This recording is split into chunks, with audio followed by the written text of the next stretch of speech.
আমাদের মধ্যে অনেকেই রয়েছে যারা কিনা প্রথমবার জিমেল অ্যাকাউন্ট ক্রিয়েট করার সময় তাদের জিমেলের ইউজার নেমটি একটা আনপ্রফেশনাল নাম সেট করেছিল কিংবা অনেকগুলো সংখ্যাযুক্ত একটা নাম দিয়েছিল।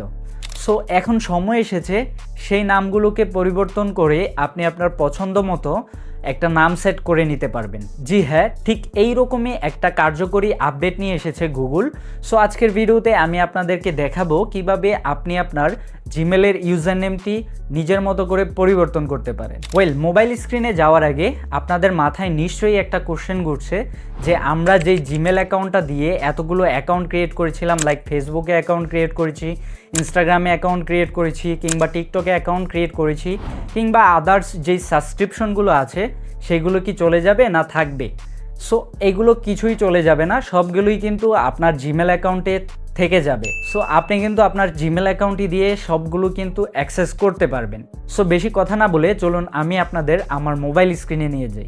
মোবাইল স্ক্রিনে আসার পর সর্বপ্রথম আপনাকে চলে যেতে হবে গুগলে। সো আমি এখান থেকে গুগলে চলে যাচ্ছি। গুগলে আসার পরে আপনাকে হচ্ছে যে জিমেলের ইউজার নেমটি চেঞ্জ করতে চাচ্ছেন সেই জিমেলটি লগ ইন করে নিতে হবে। সো আমি এখানে লগ ইন করে নিয়েছি।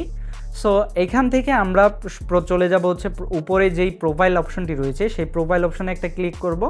দেন এখান থেকে ম্যানেজ ইউর গুগল অ্যাকাউন্টের উপর একটা ক্লিক করব। সো আমরা এখানে ক্লিক করছি। ক্লিক করার পরে একটু লোড নিবে। তো লোড নিয়ে কিন্তু এরকম অনেকগুলো অপশন শো করবে। সো আপনি সিম্পলি এখান থেকে পার্সোনাল ইনফো নামের যে অপশনটা রয়েছে সেটার উপর একটা ক্লিক করবেন।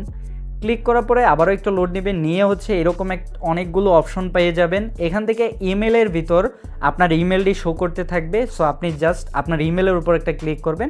সো আমি এখান থেকে ইমেলের উপর ক্লিক করছি। অ্যান্ড ক্লিক করার পরে এখানে কিন্তু অনেকগুলো অপশন চলে এসেছে। এখান থেকে উপরেই যেই অপশনটি রয়েছে গুগল অ্যাকাউন্ট ইমেল নামে, অ্যান্ড আমার ইমেলটিও শো করতেছে।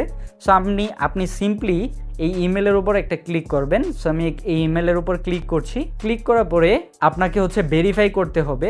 ভেরিফাই বলতে এখানে হয়তো বা আপনার হচ্ছে গুগল অ্যাকাউন্টের পাসওয়ার্ডটি দিতে বলতে পারে। আপনি জাস্ট আপনার ইমেলের পাসওয়ার্ডটি এখানে দিয়ে দিবেন। সো আমি এখানে ভেরিফাই করে নিচ্ছি। ভেরিফাই করার পরেই কিন্তু এইখানে দেখতে পারবেন যে চেঞ্জ গুগল অ্যাকাউন্ট নামের একটা অপশন রয়েছে। সো আপনি সিম্পলি এটার উপর একটা ক্লিক করবেন। অ্যান্ড ক্লিক করার পরে কিন্তু এখানে অনেকগুলো টার্মস অ্যান্ড কন্ডিশন আপনার সামনে শো করবে। সো আপনি সিম্পলি একবার পড়ে নেবেন যে আপনার এটার ফলে কি কি সুবিধা হচ্ছে, কি কি অসুবিধা হচ্ছে, সেগুলো এখানে লিখে দেওয়া আছে। আপনি জাস্ট একবার পড়ে নেবেন। অ্যান্ড দেন এখান থেকে নিচে চলে আসবেন। নিচে আসার পরে এখানে একটা ইউজার নেমের একটা বক্স পেয়ে যাবেন। আপনি সিম্পলি এইখানে ক্লিক করে আপনার ইউজার নেমটির বা আপনি যেই ইউজার নেমটি সেট করতে চাচ্ছেন সেটা এখানে দিয়ে দিবেন। সো আমি দিয়ে দিচ্ছি। ওকে, নামটি দেওয়ার পরে এখান থেকে চেঞ্জ ইমেলের উপর একবার ক্লিক করব। ক্লিক করার পরেই কিন্তু এরকম একটা অপশন শো করবে বা পপ আপ শো করবে। সো এখানে আপনার কারেন্ট ইমেল অ্যাকাউন্টের বা জিমেলের ইউজার নেমটি শো করবে। অ্যান্ড আপনি নতুন করে যে জিমেলটা বা যেই ইউজার নেমটা সেট করেছেন সেটাও কিন্তু শো করবে। অ্যান্ড আপনি যদি চেঞ্জ করতে চান তাহলে হচ্ছে ইয়েস চেঞ্জ ইমেলের উপর ক্লিক করবেন। সো আমি এখান থেকে এটার উপর ক্লিক করে দিচ্ছি।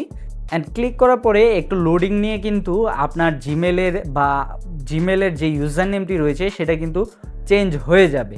সো দেখতে পারতেছি এখানে আমার কিন্তু জিমেলের যে ইউজার নেমটি ছিল সেটা চেঞ্জ হয়ে গেছে। অ্যান্ড আমার গুগল অ্যাকাউন্টের জায়গায়, গুগল অ্যাকাউন্ট ইমেলের জায়গায় আমার বর্তমানে আমি যেটা সেট করেছিলাম সেটা কিন্তু চলে এসেছে। যদি আমরা একটু নিচে যাই, নিচে গেলে এখানে অল্টারনেট ইমেলের ভিতরে একটা ইমেল দেখতে পাচ্ছি। সেটা হলো আমার আগের জিমেল অ্যাকাউন্টটি বা যে আগের জিমেল ইউজার নেমটি। সো এর ফলে কিন্তু আপনার দুইটা জিমেল অ্যাকাউন্টের ইউজার নেম হয়ে গেল। তার মানে আপনার পুরাতন যে জিমেলের ইউজার নেমটা ছিল সেটাতে যদি কেউ ইমেল পাঠায় তাহলে আপনার ইনবক্সে সরাসরি চলে আসবে, এবং আপনি যে জিমেল অ্যাকাউন্টটি একটু আগে সেট করেছেন সেটাতেও কিন্তু ইমেল পাঠালে সরাসরি আপনার ফোনে চলে আসবে। আর আপনার যত সাবস্ক্রিপশন কিংবা হচ্ছে আপনার যত সোশ্যাল মিডিয়াতে অ্যাকাউন্ট রয়েছে সেগুলো যদি অ্যাক্সেস করতে চান তাহলে আপনাকে আপনার আগের জিমেলের ইউজার নেমটি ব্যবহার করেই লগ ইন করতে হবে। সো এইভাবেই হচ্ছে আপনি আপনার জিমেলের ইউজার নেমটি পরিবর্তন করতে পারবেন। সো মোটামুটি এই ছিল আজকের ভিডিও। দেখা হচ্ছে পরবর্তী ভিডিওতে। ততক্ষণের জন্য ভালো থাকুন, সুস্থ থাকুন। আল্লাহ হাফেজ।